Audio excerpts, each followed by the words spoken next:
आइए कुबरनेटिस में हम एक कंटेनर वाले पॉड को बना के ट्राई करते हैं। उसके लिए हमें हेल्प की ज़रूरत होगी किसी टेक्स्ट एडिटर की। लिनक्स में हमारे पास बहुत सारे ऑप्शंस मौजूद हैं।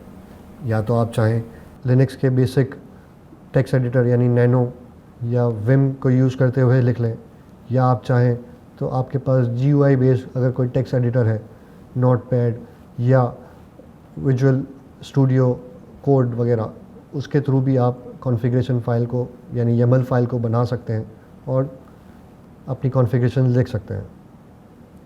हम बेसिक टेक्स्ट एडिटर को यूज़ करते हुए ही अपनी YAML फ़ाइल लिखते हैं। उसके लिए हम लिखेंगे नैनो और उस फाइल का नाम जिस फाइल के अंदर हम कॉन्फ़िगरेशन लिखना चाह रहे हैं। फॉर एग्ज़ाम्पल मैं अपनी फ़ाइल का नाम रखता हूँ माई फर्स्ट पॉड। चूँकि हम पहला पॉड बनाने जा रहे हैं तो मैंने नाम भी उसी हिसाब से रख दिया। आप चाहें तो कुछ भी रख लें, उससे कोई डिफरेंस नहीं आएगा। उसका एक्सटेंशन हमें YAML देना होता है, क्योंकि ये YAML फाइल है। हम बताएंगे कि भाई ये YAML फाइल है तो उसका हम एक्सटेंशन भी YAML ही देते हैं। आइए इस कमांड को चलाते हैं और टेक्स्ट एडिटर के अंदर जाके हमारी डिस्क्रिप्शन लिखते हैं, यानी YAML कॉन्फ़िगरेशन फ़ाइल के 4 पार्ट जो हमने पढ़े उसको हम लिखते हैं। YAML फ़ाइल की कॉन्फ़िगरेशन जब हम लिख रहे होंगे तो हमें कुछ चीज़ों का बहुत ख्याल रखना होगा। उन चीज़ों में से स्पेसेस सबसे अहम किरदार अदा करते हैं। अगर आपने एक स्पेस कम दे दिया या एक स्पेस ज़्यादा दे दिया तो कमांड कुबरनेटिस जब ये कॉन्फ़िगरेशन YAML फ़ाइल की पहुंचेगी कुबरनेटिस के API सर्वर पे तो वो उसको एरर देगा, उसको नहीं समझ पाएगा। इसलिए जब भी मैं आपको स्पेसेस की बात करूं तो आपने याद रखना होगा कि किस जगह पे कितने स्पेसेस हमने देने हैं और इसके अलावा किसी और चीज़ को यूज़ नहीं करना। सबसे पहले हम बताएंगे किस काइंड का रिसोर्स यानी किस टाइप का रिसोर्स हम बनाने जा रहे हैं। काइंड टैग के बाद हम कॉलन देते हैं और इसके बाद एक स्पेस देते हैं। उसके बाद हम रिसोर्स का नाम देते हैं। अभी तक हमने एक रिसोर्स पढ़ा पॉड का, तो आइए हम उसी पॉड रिसोर्स को बना रहे हैं तो हम लिखेंगे पॉड। जब भी हम किसी रिसोर्स टाइप को लिखेंगे काइंड में तो उसका पहला लेटर जो है वो कैपिटल होगा। अगर हम इसको स्मॉल लेटर में लिख देंगे तो वो नहीं चलाएगा और एरर दे देगा। लिहाजा हमें P कैपिटल के साथ पॉड लिखना होगा। उसके बाद हम API वर्जन जो हमारा है पॉड रिसोर्स के लिए कुबरनेटिस में है वो है V1। अगर आपने नोट किया हो तो मैंने की लिखा, उसकी वैल्यू लिखी, की के बाद एक स्पेस, दूसरी की मैंने लिखी API वर्जन, उसके बाद भी आपने देखा होगा कि मैंने एक स्पेस दिया। पॉड का P capital but API version और दूसरी सारी चीज़ों का जो फॉर्मेट है वो स्मॉल लेटर्स में ही आएगा। उसके बाद हमारे पास आता है मेटा डेटा। मेटा डेटा के अंदर बहुत सारी चीज़ें आती हैं जिसके अंदर names, labels, annotations, name spaces और बहुत कुछ। ये सारी चीज़ें हम बहुत आगे डिटेल में पढ़ेंगे। फ़िलहाल के लिए हम मेटा डेटा में उस पॉड का नाम डिस्क्राइब कर देते हैं। चूँकि ये मेटा डेटा की सब हेडिंग होगी नाम, तो हम उसको मज़ीद 2 स्पेसेस देके नेम की फील्ड लिखेंगे, की लिखेंगे और उसके बाद उसकी वैल्यू लिख देंगे। हम इस पॉड का नाम रख देते हैं माई फर्स्ट पॉड। कोई भी नाम रख सकते हैं आप। मैंने इस पॉड का नाम रखा माई फर्स्ट पॉड। उसके बाद नेक्स्ट लाइन में हम शुरू करेंगे YAML फाइल की कॉन्फ़िगरेशन का चौथा पार्ट, स्पेक। स्पेक के अंदर हम बताते हैं कि उसके अंदर कितने कंटेनर्स होंगे और बहुत सारी दूसरी चीज़ें। फिलवक्त चूँकि हम एक कंटेनर का पॉड बनाने जा रहे हैं तो हम एक कंटेनर की डिस्क्रिप्शन उसमें बेसिक तरीके से लिखेंगे। स्पेक टैग के अंदर हमें सब टैग देना होगा कंटेनर्स का।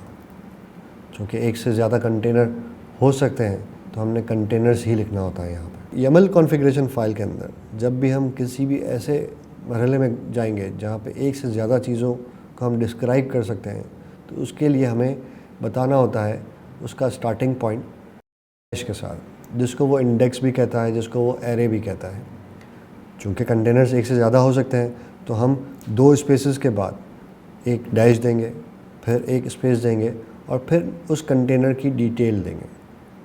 मैं उस डिटेल में पहले देता हूँ नाम, उस कंटेनर का हम क्या नाम रखेंगे, हम देते हैं कंटेनर 1। उसका नाम कुछ भी रख सकते हैं आप, क्योंकि एक से ज़ायद कंटेनर हो सकते हैं, तो हमें उनको डिफ्रेंशिएट करने के लिए, अंडरस्टैंड करने के लिए उनके नाम देने होते हैं। उसके बाद कंटेनर बनने के लिए सबसे इम्पॉर्टेंट चीज़ उसकी इमेज, तो लिहाजा हम चूँकि हमने डैश के साथ एक इंडेक्स शुरू कर दिया है पहले कंटेनर का, तो अब हम डैश नहीं 2 स्पेसेस डायरेक्टली देंगे और इमेज टैग के अंदर उस कंटेनर की इमेज का नाम दे देंगे। फॉर एग्ज़ाम्पल, मैं अपने यूज़र आईडी के साथ बनी हुई इमेज जो हेलो वर्ल्ड हम यूज़ करते रहे उसे यूज़ कर लेता हूँ। आप चाहें तो यहाँ टैग भी दे दें, ना भी दें तो चूँकि वो बाय डिफ़ॉल्ट लेटेस्ट ही लेता है, डॉकर इंजन ही है वर्कर नोट के अंदर, तो डॉकर हमेशा लेटेस्ट ही लेता है बाय डिफ़ॉल्ट, तो अब भी वो लेटेस्ट ही लेता, फिर भी मैंने दे दिया। इमेज देने के बाद हम इसमें बताते हैं कि हमारी एप्लीकेशन किस कंटेनर पोर्ट पे एक्सपोज है। बेसिकली कंटेनर पोर्ट ही वो पोर्ट है, क्योंकि एक से ज़्यादा कंटेनर हो सकते हैं हमारे पॉड के अंदर, तो हम इसी से डिफरेंशिएट करते हैं जब उनको एक्सेस करने की बारी आती है, यानी हमारी एप्लीकेशन तक रसाई की बारी आती है, तो हम पहले तो पॉड के आईपी एड्रेस से पॉड तक पहुंचते हैं। उसके बाद हम बताते हैं कि इस पोर्ट वाली एप्लीकेशन यानी इस पोर्ट वाले कंटेनर तक हमारी रसाई बनाओ, तो उसके लिए हमें कंटेनर पोर्ट्स देने होते हैं, तो उसके लिए हम लिखते हैं पोर्ट्स। उसके बाद चूँकि ये पोर्ट्स बहुत सारे हो सकते हैं, उसके बाद हम देते हैं इंडेक्स, क्योंकि कंटेनर पोर्ट्स के साथ कंटेनर पोर्ट का नाम भी हम दे सकते हैं, तो और एक से ज़्यादा कंटेनर पोर्ट्स हो सकते हैं, तो हमने बताया था कि डैश के थ्रू हम इंडेक्स को या एरे को शुरू करते हैं, और जब नेक्स्ट टाइम अगली लाइन में कुबरनेटिस को डैश मिलता है तो वो कहता है कि ये अब नए पोर्ट की बात कर रहा है, पुराने पोर्ट की डिटेल्स ख़त्म हो गई। तो फ़िलहाल हम लिखते हैं कंटेनर पोर्ट पी कैपिटल के साथ। चूँकि हमारी इंजनएक्स की एप्लीकेशन है तो पोर्ट 80 पे एक्सपोज होगी मेरी इमेज हेलो वर्ल्ड की। इंजनएक्स पे एक HTML CSS की एक सिंपल सी वेब एप्लीकेशन है जो इंजनएक्स पे बनाई है, इंजनएक्स पे चलेगी वेब सर्वर के थ्रू। अब इसको सेव करते हैं कंट्रोल X दबा के। कंट्रोल X से वो पूछता है कि सेव करूं, यस या नो। Y दबा के यस करते हैं। वो पूछता है कि सेम नाम से सेव करूं। सेम नाम से सेव करने के बाद हम चेक भी कर लेते हैं कि हमारी फ़ाइल आया जो हमने लिखा था वो है, उसमें वही डिटेल है। तो CAT कमांड जो लिनक्स की कमांड है वो किसी भी टेक्स्ट फाइल के अंदर की सारी मालूमात आपको स्क्रीन पे प्रिंट कर देती है। तो हम कहते हैं CAT cat my first pod.yaml। जब इस कमांड को चलाएंगे तो आप देख सकते हैं कि हमने जिस तरीके से उसमें नैनो टेक्स्ट एडिटर के थ्रू डिटेल्स लिखी थी वो सारी इसमें मौजूद है। अब इस कमांड के थ्रू आइए हम सबसे पहला पॉड बनाते हैं। उसके लिए कमांड है हमारे पास kubectl create -f। -f से बेसिकली हम बता रहे होते हैं कि हम एक फ़ाइल देने वाले हैं जिसमें तमाम तर कॉन्फ़िगरेशन होगी जिस रिसोर्स को हम बनाने वाले हैं। इस वक्त हमने पॉड पढ़ा है। पॉड एक रिसोर्स है। कुबरनेटिस के बहुत सारे दूसरे रिसोर्सेज भी अवेलेबल हैं जिनको हम बाद में सीखेंगे, पढ़ेंगे और उनकी भी फाइल्स बनाएंगे। उन सारे रिसोर्सेज को बनाने के लिए हमारे पास यही kubectl create की कमांड है। क्रिएट की कमांड बेसिकली किसी भी रिसोर्स को बनाने के लिए है। जब हम -f के बाद फाइल नेम देते हैं तो फिर कुबरनेटिस उस फाइल को रीड करता है लाइन बाय लाइन और चेक करता है कि हम किस रिसोर्स की बात कर रहे हैं, कौन सा रिसोर्स हमें बनाना है। तो इस वक्त हम पॉड बनाने वाले हैं। हमारी जो फाइल हम देंगे उसके अंदर भी पॉड की डिस्क्रिप्शन है। फ़ाइल का नाम चाहे कुछ भी हो, मैं myfirstpod.yml है मेरी फ़ाइल का नाम। उसकी जगह पे अगर कोई अलग ही नाम होता तो भी उससे कोई फ़र्क नहीं पड़ता, क्योंकि फ़ाइल नाम का इतना इम्पोर्टेंट नहीं। फ़ाइल नाम से कोई फ़र्क नहीं पड़ता।